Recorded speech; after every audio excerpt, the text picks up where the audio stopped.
Idol তো সাকিব আল হাসান, মানে slow cricket হবে না। ফার্স্ট অফ আল্লাহর উপরে আলহামদুলিল্লাহ, আল্লাহ মানে কোন দিন দিন লিখে রাখছে সেটাই হলো মেন বিষয়। আর নিজের উপরে মানে কনফিডেন্স ছিল যে আজকে একটা কিছু করার ইনশাল্লাহ। ফার্স্ট অফ মানে যখন ব্যাটিং এ স্টে করি তখন চেষ্টা করতেছিলাম যে বলের সাথে ব্যাটে কানেকশন ভালো করার।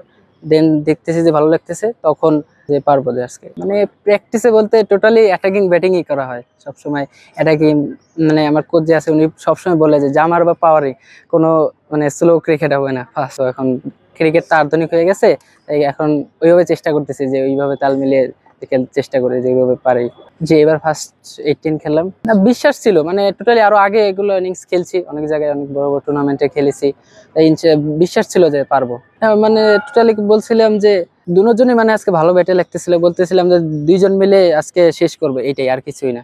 জি মানে ফার্স্টে তো ওরা আমাদের ফল হয়েছে মোটামুটি 50 রানে 2 উইকেট যখন পড়ে গেছে তখন তো একটু ব্যাকফুটে চলে গেছিলাম।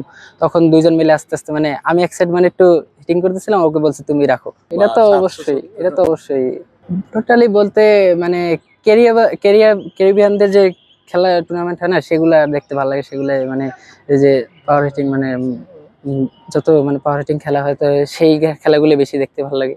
এই জায়গায় রান্না বেশি আইডল তো সাকিব আল হাসান। একটা ছিল 258 ছিল, এটার পর থেকে ইন্সপায়ার হয়েছে যে আরো পারবো, আরো করব। জি ও আর আমি আরো ছোটবেলা থেকে খেলতেছি।